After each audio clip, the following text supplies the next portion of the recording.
Hello जी, नमस्कार दोस्तों। बहुत बहुत स्वागत है आपका एसएससी लैब पर। मेरा नाम है अमन श्रीवास्तव और आपके मन में एक प्रश्न है कि साहब एनटीपीसी की परीक्षा कब होंगी। इसी के साथ साथ हमारे पास ये भी डेटा आ गया है कि किस जोन से कितने फॉर्म भरे गए हैं और हमें ये पता ही ऑलरेडी सभी लोगों को कि भाई कितनी सीट थी किस जोन में। तो पर सीट कंपटीशन कितना है, यानी कौन सी जोन में आपका सिलेक्शन के चांसेस ज्यादा हैं, क्योंकि अब ऑलरेडी डेटा ये पूरा आरटीआई के तहत निकल चुका है।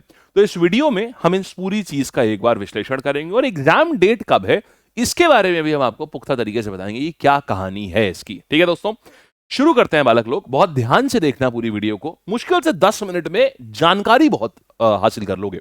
देखो, पहली चीज तो ये समझो, एनटीपीसी की बात अगर हम करें तो फॉर्म भरा गया था 14 सितंबर से लेकर के 13 अक्टूबर तक फॉर्म भरा गया।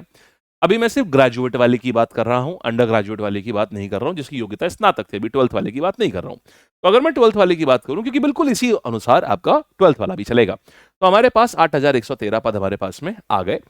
अब देखेंगे कितने पद थे यहां पर, कौन कौन से लेवल के, लेवल 5 और लेवल 6 के हमारे पास में पद थे। लेवल देखो, सरकारी नौकरियों में क्या होता है, जैसे जैसे लेवल बढ़ता है उसी प्रकार आपकी सैलरी और आपका ओहदा बढ़ता है। जैसे जो एनटीपीसी के थ्रू भर्ती होती है वो लेवल 5 और लेवल 6 पे होती है। जो यूपीएससी के थ्रू जो इंडियन रेलवे सर्विसेज जो लोग ज्वाइन करते हैं वो लेवल 10 पे ज्वाइन करते हैं। तो ऐसे करके होता है। और आप जब प्रमोट होते हैं तो भी आपका लेवल बढ़ता है। मतलब लेवल 6 से जब आपका पहला प्रमोशन तो लेवल 7, फिर प्रमोशन लेवल 8, फिर प्रमोशन लेवल 9, फिर प्रमोशन लेवल 10। लेवल 10 वो लेवल होता है जो जो स्टूडेंट्स यूपीएससी करके एंट्री करते हैं ना, तो वो डायरेक्टली लेवल 10 पे एंटर करते हैं। आप चौथे प्रमोशन पे आप सीधे लेवल 10 पे जाते हो। ये कहानी होती है लेवल की। अच्छा, अब देखिएगा यहां की बात करें तो देखिए ये है पर सीट कंपटीशन। रांची की बात करें तो 322 सीट थी, यहां से 1,20,000 फॉर्म भरा गया है। सबसे ज्यादा कम कंपटीशन इस जोन में आया है। पर सीट कंपटीशन 374 का है। आपको पता है यहां कट ऑफ भी जोन वाइज निकलता है। तो यहां पर एक बच्चे को एक सीट के ऊपर सिर्फ 374 लोगों से फाइट करनी है। बेंगलुरु उसके बाद दूसरे नंबर पे सबसे सेफ जोन निकल के आ गई है, क्योंकि अब देखिए, अब ये अनुमान नहीं है, अब ये फिक्स नंबर से बात हो रही है, क्योंकि आरटीआई के थ्रू ये भी आ गया है कि कितना फॉर्म किस जोन पे भरा गया है। तो यहां पर आप देखेंगे 444 पर सीट कंपटीशन। जम्मू की बात करें 479 पर सीट कंपटीशन। देखिए, बैंगलोर जम्मू का तो सबको पता था, लेकिन पटना जो है यहां पर इतना बेहिसाब काम हो जाएगा। पटना एक सेफ जोन निकल के आया 491, ये किसी ने नहीं उम्मीद करी थी। 491 आएगा। इसके बाद सिलीगुड़ी को देखेंगे तो 577 यहां पर सीट कंपटीशन है। फिर त्रिवनंतपुरम, बिलासपुर, कोलकाता।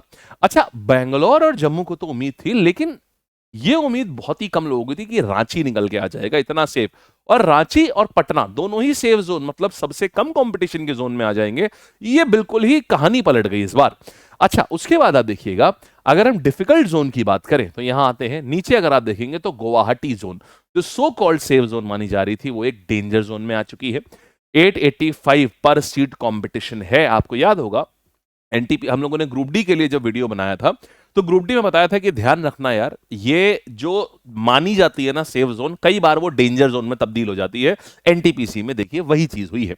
फिर चंडीगढ़ आ गई यहां से 909। मुजफ्फरपुर में एक सीट पे 930 का कंपटीशन है। प्रयागराज में एक सीट पे 1214 का कंपटीशन है। और साहब, भुवनेश्वर सबसे टफ जोन के रूप में, सबसे ज्यादा कंपटीशन के रूप में, एक सीट पे 1263 का कंपटीशन है। अब जरा आप एक बार ये सोचिए, वही पेपर वही सब कुछ, लेकिन आप पेपर कहां देने जा रहे हैं, इससे आपका फ्यूचर तय होगा। क्योंकि उसी पेपर में अगर जोन देखी जाए, जो बच्चा रांची जोन से भरा हुआ है वहां पर क्या आ जाएगा, 374 का कंपटीशन है उसका।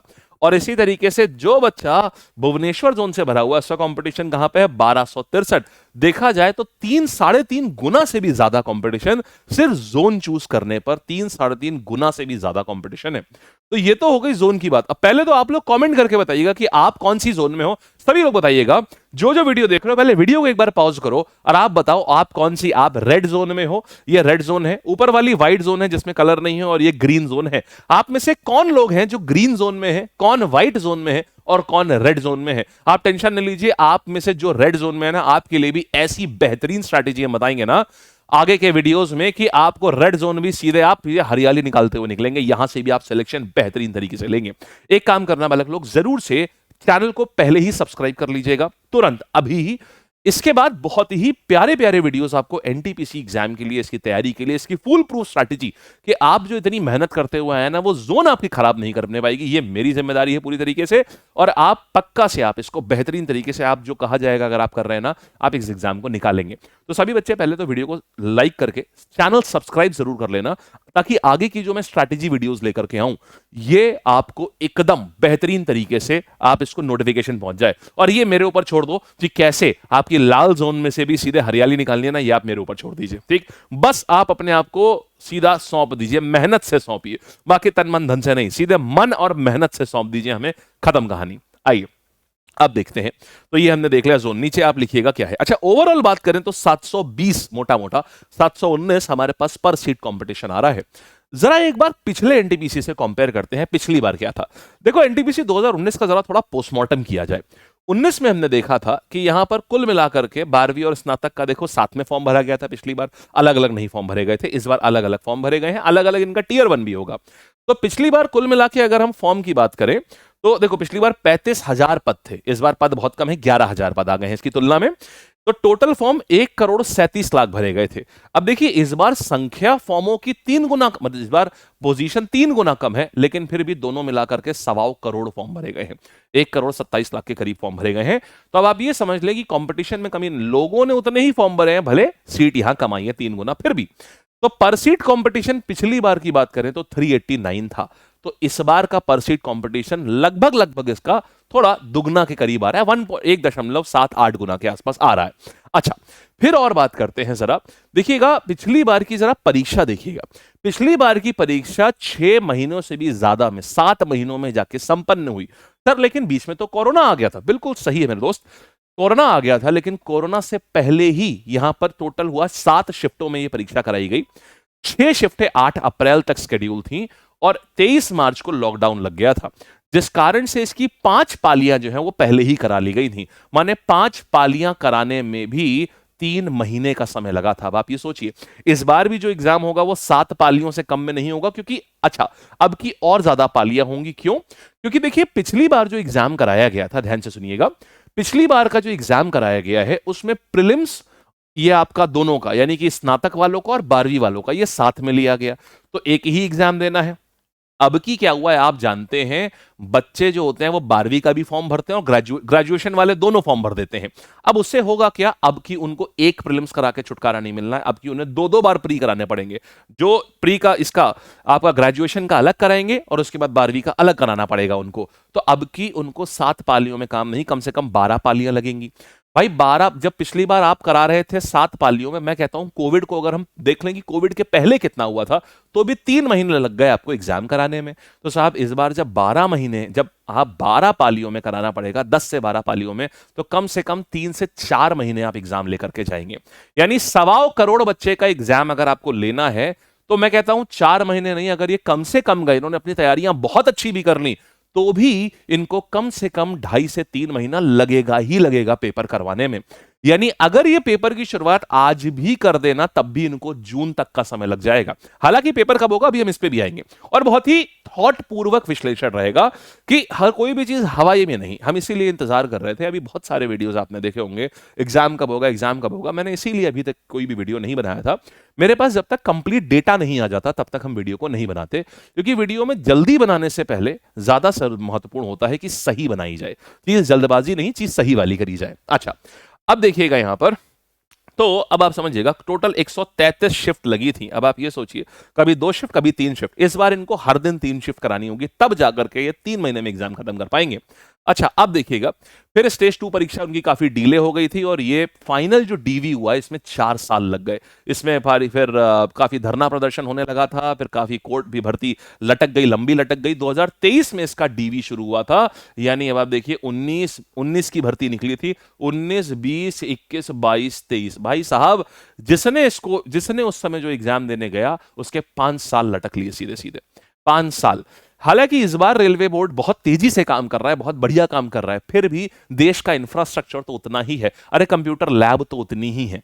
तो इस बार अगर ये 3 पालियों में भी अगर कराएंगे तो भी कम से कम 3 महीने का समय इनको लगेगा, क्योंकि इस बार फॉर्म अलग अलग है। इस बार इनको प्रीलिम्स अलग कराने पड़ेंगे, स्नातक का अलग कराना पड़ेगा, इसके बाद 12वीं पास का इनको अलग कराना पड़ेगा। अब प्रश्न ये उठता है कि सर ये तो समझ गया, डिफिकल्टी लेवल भी समझ गया, बेटा जी जरूर कमेंट करके बताना कि ग्रीन जोन में कौन है, रेड जोन में कौन है और व्हाइट जोन में कौन है। और चैनल को सब्सक्राइब जरूर करना, क्योंकि अभी बताता हूं आगे गुड न्यूज भी है बहुत बढ़िया सी आपके लिए। अब देखो बात है परीक्षा कब तक संभव है। देखो परीक्षा के लिए जब परीक्षा होने वाली होती है ना, कोई भी ऑनलाइन परीक्षा, तो लैब्स की बुकिंग होती है। और मैं आपको अभी बता दूं एज ऑफ नाउ, और जब भी लैब की बुकिंग होती है तो ये सूचना ये पब्लिक डोमेन में आ ही जाती है कि लैब्स बुक कर दी गई हैं। लेकिन आपको जान के ये हैरानी होगी कि भाई साहब अभी तक एनटीपीसी के लिए लैब बुकिंग नहीं हुई है। जब लैब बुकिंग ही नहीं हुई है, लैब बुकिंग का मतलब होता है दोस्त, ये जो कंप्यूटर लैब्स होती है ना, तो जो एग्जामिनेशन सेंटर ये एग्जाम कराते हैं, रेलवे उनको, जो रेलवे बोर्ड है ये उनसे बोलता है कि भाई हमें फलानी फलानी तारीख में हमको आपकी जितनी लैब है हमको इतने इतने दिन के लिए हम बुक कर रहे हैं। अभी तक लैब बुकिंग नहीं करी गई है। लैब बुकिंग परीक्षा से तकरीबन 1 से 1.5 महीने पहले कर दी जाती है, अभी तक नहीं करी गई, माने अगले 1-1.5 महीने तक इसका एग्जाम नहीं आएगा। जून के स्टार्टिंग में ये एग्जाम अब संभावित है, आपके पास अप्रैल और मई का है, जून तक इनको करना ही पड़ेगा। उसका भी कारण समझो क्यों करना पड़ेगा। देखिए अगर जून में, अब हमने क्या बताया, इनको कम से कम लगेगा 3 महीना, तो ये या तो मई के बिल्कुल आखिरी महीने में, मई के आखिरी महीने में, या फिर ये जून की शुरुआत में एकदम तड़के ये शुरू कर देंगे एग्जाम को। क्योंकि अगर ये तब करेंगे तब भी इनको जून जुलाई अगस्त तक इनको अपने एग्जाम लग जाएंगे पेपर लेने में। तो आप में से जिन बच्चों का एग्जाम बाद में आएगा उनके लिए और फायदा है, क्योंकि इनके भी पेपर लगभग सिमिलर आते हैं। और जब पेपर हो जाता है ना, तो ये डोमेन, पब्लिक डोमेन में ये चीजें होती हैं कि कौन से प्रश्न आ रहे हैं। आपके भी जो दोस्त होंगे वो आपको बता देंगे कैसे कैसे प्रश्न आ रहे हैं।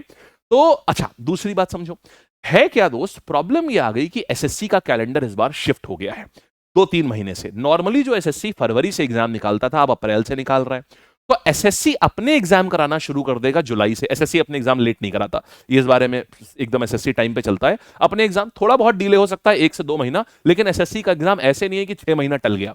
तो एसएससी के एग्जाम हर हाल में अगस्त में होना ही होना होगा, फेज का भी और सीजीएल का भी। यानी कि साहब अगस्त से, अगस्त को वो लैब किसे चाहिए होंगी, एसएससी को वो लैब्स चाहिए होंगी। तो अगर अगस्त से वो लैब अगर एसएससी को चाहिए तो रेलवे वाले एग्जाम कराएंगे कहां से। अभी इनको बिल्कुल पसीने छूट जाएंगे ग्रुप डी का एग्जाम कराने में। क्यों? भारत में इतना इंफ्रास्ट्रक्चर ही नहीं है कि एक साथ ये एनटीपीसी भी संभाल ले, ग्रुप डी संभाल ले, सीजीएल संभाल ले। भाई साहब कम से कम 2.5-3 करोड़ बच्चा एक बार में कहां से संभाल लेगा। इतना इंफ्रास्ट्रक्चर ही नहीं, इतनी लैब ही नहीं है। अब ग्रुप डी टल चुका है क्योंकि कोर्ट उसमें बीच में आ गया है, कोर्ट ने अपना बोल दिया हम मई में देंगे कहानी। तो अब होगा क्या, इनके पास सिर्फ एक ऑप्शन है। ग्रुप डी तो देखो लंबा चलेगा। ग्रुप डी में अभी जो टोटल फॉर्म फिलिंग, अभी हमने भी आरटीआई डाली हुई है, हमें 1-2 दिन में हम आपको बता देंगे कितना टोटल फॉर्म पड़ा है, कहां से क्या हो रहा है, सारी चीजें। अब समझना किस जोन से कितना पड़ा हुआ, ये सब हम बता देंगे आपको अभी। अच्छा, अभी अब एक और बात समझो, तो अब इनको हर हाल में, अगर इन्होंने जून में शुरू किया तब जाकर के ये जुलाई या अगस्त के मिड तक खत्म कर पाएंगे। अगर बहुत तेजी से एग्जाम लिया तो शायद इनको 4-4 पालियों में, एक दिन में मैक्सिमम 4 पाली में आप एग्जाम ले सकते हो, उससे ऊपर संभव नहीं है। तो इनको 4-4 पालियों में एग्जाम लेना पड़ेगा, क्योंकि उसके बाद तुरंत सीजीएल लैब्स बुक कर लेगा सारी, और ग्रुप डी बुक कर लेगा। तो अब ये एग्जाम इसलिए है आपका जून के पहले हफ्ते में या तो मई के आखिरी में। अकलमंदी करेंगे तो ये मई लास्ट 25 तारीख तक शुरू कर देंगे, और 5 जून से लेट नहीं जाने के चांसेस है। तो ये पूरा डिटेल है, क्योंकि अभी तक लैब्स बुक नहीं करी गई हैं। ठीक है, तो ये था बालक लोग। अच्छा, अब आपके पास 60-70 दिन है। अब हम आपको बताते हैं आपकी जोन कोई भी हो। क्यों मैंने बोला था कि आपको लाल जोन में क्या करना होगा। देखो लाल जोन में हो तो जाहिर सी बात है आपको नंबर ज्यादा चाहिए होंगे, थोड़े से 5-7। हम उसके ऊपर भी स्ट्रैटेजी बनाएंगे, पहले देख करके आप में से कितने बच्चे लाल जोन में, हरी जोन में, कितने सफेद जोन में। इसके बाद देखो बालक एक काम करो, अब आपको सबसे मेन चीज है ना जो आपको बचा सकता है, वो ये वाला है। एक तो मॉक टेस्ट ध्यान रखो, 60 दिन है ना, कम से कम 100 मॉक करो, 100 मॉक करो, 100 मॉक। एक अपने ये मिशन बना लो कि इससे कम मुझे नहीं जाना है। जिसने ये कर गया ना बाबू, आप समझ लो वो निकल गया, उसकी जॉब इस बार पक्की है। अच्छा, अब इसके बाद बात आती है रिवीजन। रिवीजन के लिए आपको क्या करना है, हर संडे आपको हर संडे 2 सब्जेक्ट रिवाइज करो कम से कम। अभी हम एक और वीडियो लाएंगे जिसमें हम अगले 60 दिन में आपको कैसे रिवीजन करना है, कैसे मॉक टेस्ट देने, 100 मॉक टेस्ट कैसे देंगे। अब आती सबसे खास बात, ज्यादा वेटेज वाले टॉपिक पर फोकस। देखिए बालक लोग, ज्यादा वेटेज वाला टॉपिक, अब देखो रीजनिंग, मैथ्स और जीएस, ये 3 चीजें हैं इसमें। अब आपको करना यह है, देखिए इसके लिए हम क्या कर रहे हैं, रोजाना 2 बजे रोज 2 बजे हम एक काम यहां ये कराते हैं कि जो भी सबसे ज्यादा वेटेज वाले टॉपिक्स है ना, उसका पूरा टॉपिक वाइज हम खत्म करा रहे हैं। हमने चैलेंज दिया हुआ लर्नर्स को 50 दिन के अंदर हम पूरा जितने भी ज्यादा वेटेज वाले टॉपिक्स हैं पूरे रेलवे के पूरा निचोड़ जो है हम लोग यहां करा दे रहे हैं। ये सभी बच्चों के लिए फ्री है। यही हम कह रहे थे, बहुत बढ़िया गुड न्यूज है आपकी। और ये अभी 3 दिन हुआ है शुरू हुए और बेहतरीन पसंद आ रहा सभी को। तो आपको ये करना है कि ठीक 2 बजे, अभी जाकर के 2 बजे की सीरीज देखो। एक भी दिन, ये 2 बजे से हम शुरू करते हैं इस क्लास को। 3 घंटे की क्लास होती है ये, 2 बजे, 3 बजे, 4 बजे, 3 सब्जेक्ट होते हैं इसमें। रोजाना 2 बजे बस एक काम कर लो, बिना नागा अब एक भी दिन वो सेशन नहीं छूटना चाहिए। इसमें निचोड़ ही है पूरा, जितना भी ये सबसे ज्यादा वेटेज वाले टॉपिक होते हैं ना, इसको फोकस करते हैं इस पे। ठीक है, अगर आपने वो भी कर लिए तो भी आप अपना पेपर फोड़ दोगे एकदम बढ़िया से। समझ गए?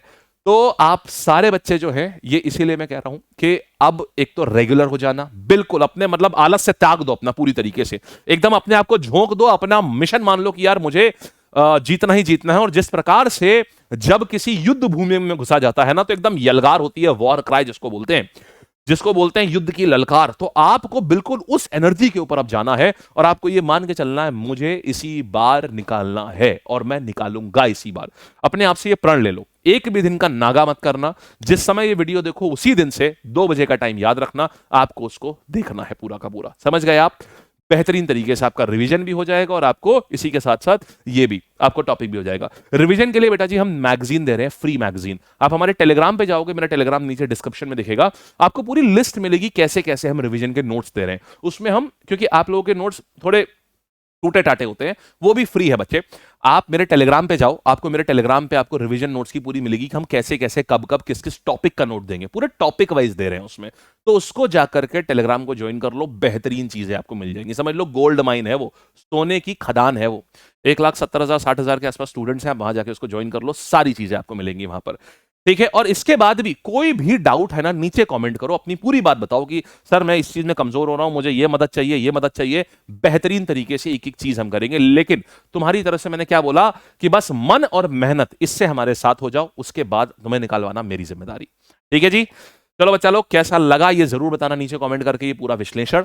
इसके बाद ये एग्जाम की डेट, अच्छा खासा समय है, अभी भी फोड़ सकते हो। फिर से कह रहा हूं, अभी भी कर सकते हो। तुम कंटेंट की जिम्मेदारी मेरे ऊपर छोड़ दो, सिर्फ अपनी मेहनत की जिम्मेदारी पकड़ लो। ठीक है, चलो ऑल द बेस्ट, मस्त रहो, जबरदस्त रहो, ऐसे ही हंसते खेलते रहो और बढ़िया से एसएससी लैब से जुड़े रहो। चलो बच्चे, और सब्सक्राइब जरूर कर लेना चैनल को। ठीक है, थैंक यू।